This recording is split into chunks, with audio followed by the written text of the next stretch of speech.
दिलीप साहब tragedy king थे, but उनकी हमेशा दो तस्वीरें हुआ करती थी, ट्रेजेडी और कॉमिक। वो दोनों को स्विच कैसे कर लेते थे इतनी आसानी से? First of all thank you, मुझको ये मौका मिला आप सब लोगों को दिलीप कुमार के बारे में बात करने का। एक ऐसा इंसान जिसकी हम पूजा तो नहीं कह सकते हैं, लेकिन बहुत ही इज़्ज़त और एहतराम के साथ हम उनसे सीखते हैं और हमने उनसे काफ़ी सीखा। वन ऑफ द थिंग्स जो हमने दिलीप साहब से सीखा कि एक अच्छा किरदार, एक अच्छा कैरेक्टर, एक अच्छा इंसान कैसे बनने का। मेरा ज़्यादातर ताल्लुक़ उनसे एक घरेलू ताल्लुक़ रहा, फैमिली का जैसे ताल्लुक़ रहा, और फिल्मों के बारे में बहुत कम साहब सब बात करते थे।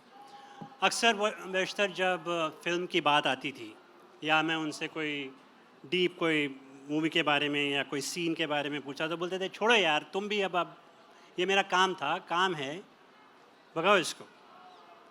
And I think he always considered that कि फ़िल्म उनका एक पेशा था, एक प्रोफेशन था, और एक डॉक्टर, एक टीचर, एक मुलाजिम, एक एम्प्लॉई, आईटी वर्कर हमारे जैसे जब घर जाते हैं तो we want to leave that baggage away in the office and talk about general things in life. तो साहब से लेकिन ये एक बात मैंने ज़रूर पूछा था कि ये आपने इतने सारे ट्रेजेडी रोल इतनी अर्ली ऑन लाइफ में कैसे कर लिए। ख़ास करके उनको जो एक खिताब मिल गया, एक टाइटल मिल गया ट्रेजेडी किंग, और मुझको तो कोई इन्होंने साफ जवाब नहीं दिया, लेकिन बचपन के काफ़ी वाक़यात उनके साथ जो उनके साथ घटनाएं, इंसिडेंट्स हुई, मुझको लगता है वो काफ़ी गहरा असर उनके दिमाग पे छोड़ गई। फॉर एग्ज़ाम्पल 1930 का उन्होंने पेशावर में एक अटैक देखा।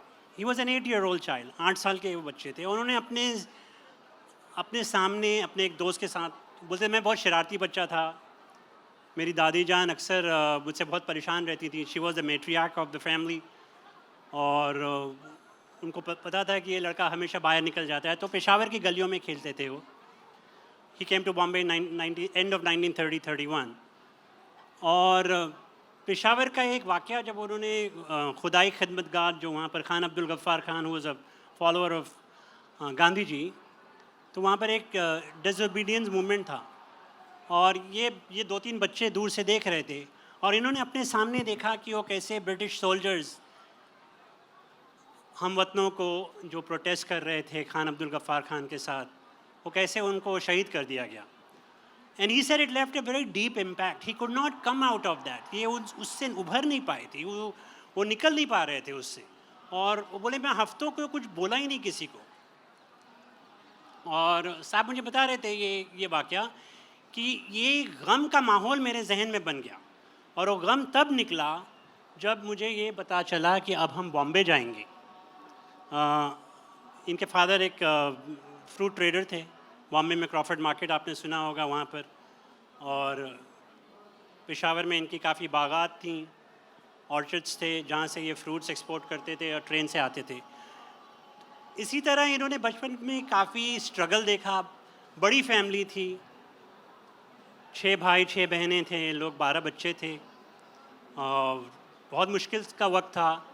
1939 से लेके 1942 का जो पीरियड था वो बहुत तकलीफ़ वाला वक्त था इनके लिए, फैमिली के लिए, क्योंकि बिजनेसेस कोलैप्स हो गए थे, वर्ल्ड वॉर स्टार्ट हो गई थी, ट्रेन के जो सारे सप्लाईज़ थे वो मिलिट्री में डाइवर्ट कर दी गई थी, तो जो फ्रूट का जो ट्रेडिंग बिजनेस था सप्लाईज़ का, वो एकदम कोलैप्स हो गया था। और इनके ऊपर एक ज़िम्मेदारी आई फैमिली को, to put food on the table, family का खर्चा संभालने के लिए, और उसमें वो काफ़ी स्ट्रगल करे।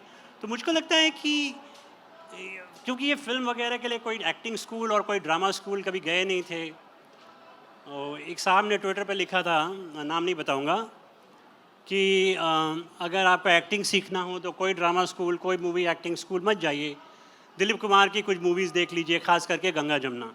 बहुत ही प्रोमिनेंट एक्टर ने कहा। तो आई एम सॉरी टू से कि वो Twitter is known for trolls, so you could be the best actor in India. तो कुछ लोगों ने उसके ऊपर एक ट्रोल किया, कि सबसे बेस्ट ट्रोल जो मुझे लगा, वो लिखा, अच्छा यार जब ये मूवी आ रही थी गंगा जमुना तो तू क्या कर रहा था।